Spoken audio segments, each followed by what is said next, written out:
August 1964. Under the bright lights of the New York World's Fair, two vehicles stood side by side. One was a shiny red sports car America had just met, the Ford Mustang. The other was a nearly 96-foot-long, chrome-plated, futuristic giant, Big Red. Engineers saw this truck as the future of transportation. On paper, everything was perfect. 600 horsepower, a quiet cabin, vibration-free travel, and performance far beyond any diesel engine. But there was one small problem. A very, very small problem. When Big Red stopped at a traffic light, its exhaust pipes blasted out heat like fire. It didn't melt the bumper of the car behind it, but the paint blistered, plastic parts softened, and the air shimmered so violently it turned the highway into an oven. Engineers called it an engineering marvel. Drivers called it hell on wheels. On paper, this truck was a technological miracle, but in the real world, the laws of physics were merciless. By the late 1950s, the world had entered the jet age. Airplanes were slicing through the skies with jet engines. Trains were crossing mountains powered by gas turbines. Even cars were being tested with turbine engines. Chrysler had released its bronze-colored turbine cars onto the streets, and the public watched in awe. On paper, the turbine engine was a miracle. A diesel engine worked with hundreds of moving parts, vibrating, making noise, leaking oil. A turbine simply spun, like a single giant propeller, constantly, quietly, elegantly. Fewer parts, less maintenance, enormous power. It was a wonder, or so it seemed. Ford Motor Company's engineers fell almost religiously in love with this idea in the late 1950s, especially as America's interstate highway system was rapidly expanding. Trucks would no longer crawl along narrow, winding rural roads. On the new highways, they would travel nonstop across the continent at 70 miles per hour. And in this new world, the noise, vibration, and weight of diesel engines would be unnecessary. Or so they thought. Thanks to Ford's military projects, development accelerated. The company was building gas turbine tank engines for the U.S. Army. After a 300-horsepower prototype was successfully tested, the Pentagon said, "Scale it up, make it more powerful." The result? The Model 705, a 600-horsepower military-grade gas turbine. But using this engine only in a tank would be a waste. Engineers said, "Let's put this engine on the highway." And Big Red was born. Big Red's design looked like it had rolled out of a science fiction film. Nearly 96 feet long, 13 feet high, and weighing a full 180,000 pounds, the twin-trailer version required special permits in some states because it officially qualified as an oversized vehicle. In the engine bay sat the Ford 705 turbine. It spun at 36,600 revolutions per minute and produced 600 horsepower. For comparison, a modern truck engine runs at around 2,000 RPM. Big Red's engine spun like a jet aircraft, so fast that the air rushing through it howled like a wind tunnel test. The cab, it looked like science fiction. It was designed for a two-person crew, one driving while the other rested, because this truck was built to cross the continent non-stop. Inside was a fully equipped kitchen, hot and cold water, a refrigerator, a heated oven, even a drink dispenser. There was a toilet with an incineration system, a television screen visible from the passenger seat, air conditioning, comfortable seats, ergonomic controls. The driver wasn't sitting in a truck. He was sitting in a penthouse on wheels. The body, shaped using wind tunnel data, was aerodynamic. The air suspension made the road feel soft and smooth. Test drivers were amazed. They praised it as quiet, comfortable, powerful. And that 280-gallon fuel tank, it delivered a range of 600 miles. On paper, Big Red was perfect. The moment Big Red entered the real world, the gates of hell opened. The first problem was simpler than anyone expected: heat. A gas turbine is essentially a giant jet engine, and a jet engine produces enormous amounts of heat. On test tracks, this wasn't an issue. In open areas, while constantly moving, the exhaust dispersed quickly. But when Big Red entered the real world, crowded city streets, toll booths, traffic lights, everything changed. Air blasted from the exhaust at roughly 660 degrees Fahrenheit. That's the maximum temperature of a household oven. When Big Red stopped at a red light, the car behind it was literally being roasted. Plastic bumpers softened, paint bubbled, and the air shimmered in visible waves. One truck driver described it like this: "I saw a family car waiting behind me. The guy was annoyed.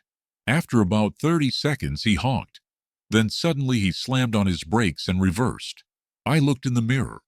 He'd opened his door and gotten out. He was trying to open the hood like the car was on fire.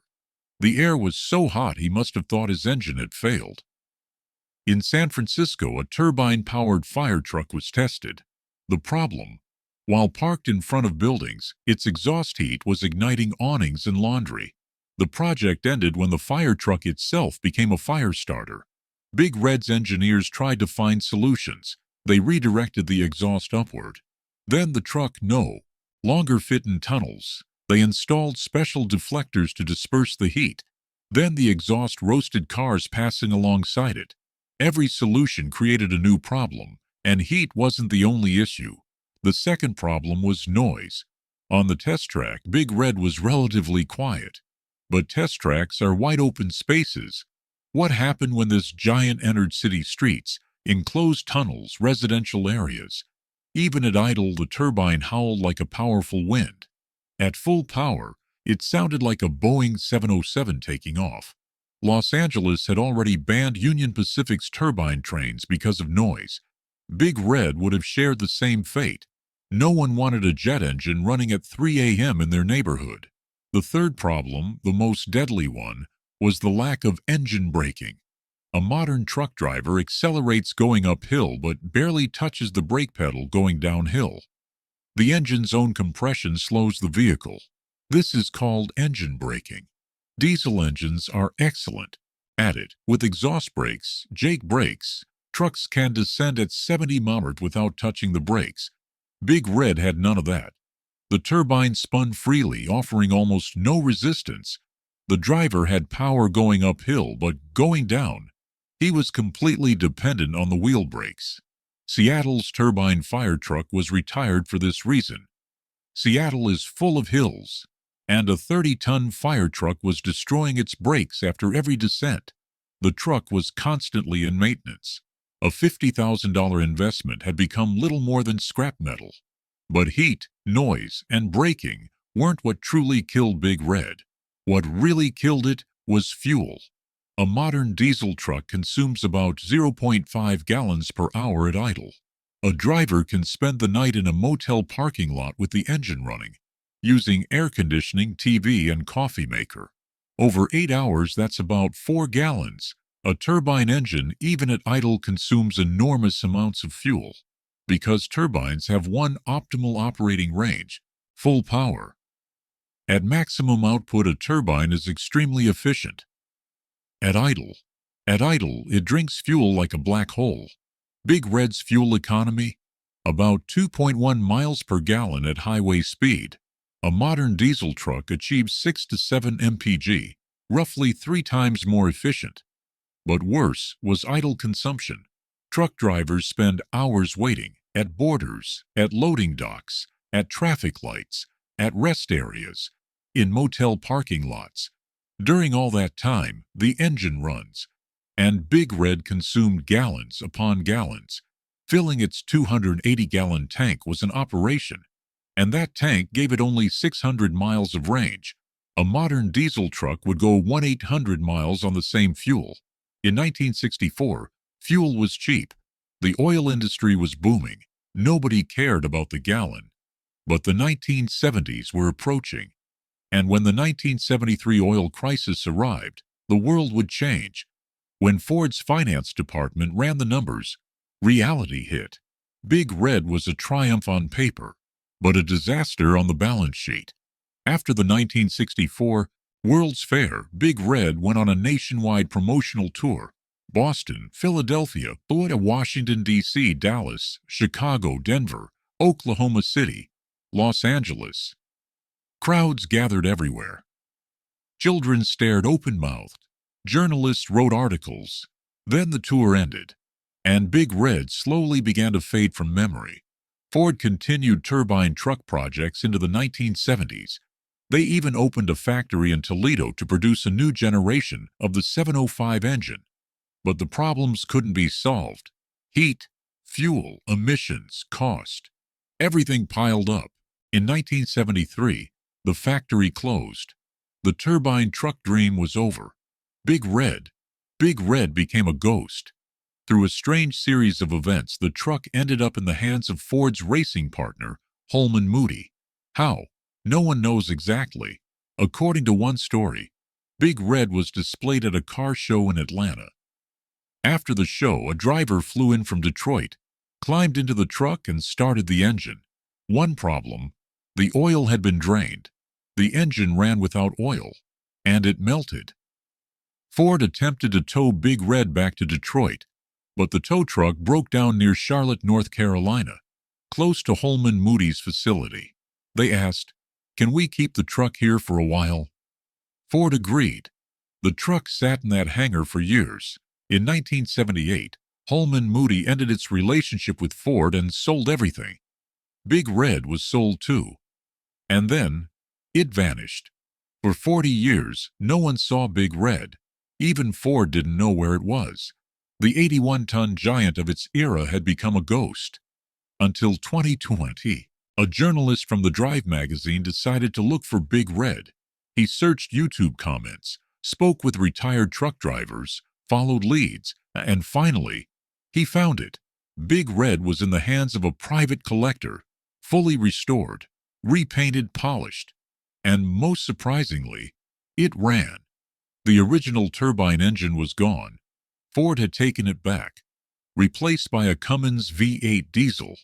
The collector doesn't want to reveal his identity, because Big Red is more than a truck. It is a symbol of America's once unshakable belief in the future, a monument to the jet age, an era of limitless confidence and technological optimism. Big Red's story is a recurring tragedy in engineering. In the laboratory, engineers created a perfect machine. Powerful, elegant, quiet, futuristic. It won on paper. It won on the test track. It won in brochures. But they forgot one thing: the world that machine would have to live in. The real world had traffic lights, hills, narrow tunnels, long waiting times, changing fuel prices, tightening regulations, a competitive economy. The turbine engine was king on the highway. But in city traffic, it was a catastrophe. Like Union Pacific's massive gas turbine trains, Big Red was hot enough to melt asphalt, loud enough to deafen ears, and hungry enough to empty wallets. The engineers were brave. They were visionary. But physics was merciless. Today you won't see trucks like Big Red on the roads. They are the lost monuments of the jet age. They wait silently in museums, private collections, or forgotten scrapyards. But their stories must be remembered, because they teach us this: sometimes the brightest ideas shatter when they collide with reality. Sometimes the perfect machine is the wrong machine for an imperfect world. Big Red was not a failure.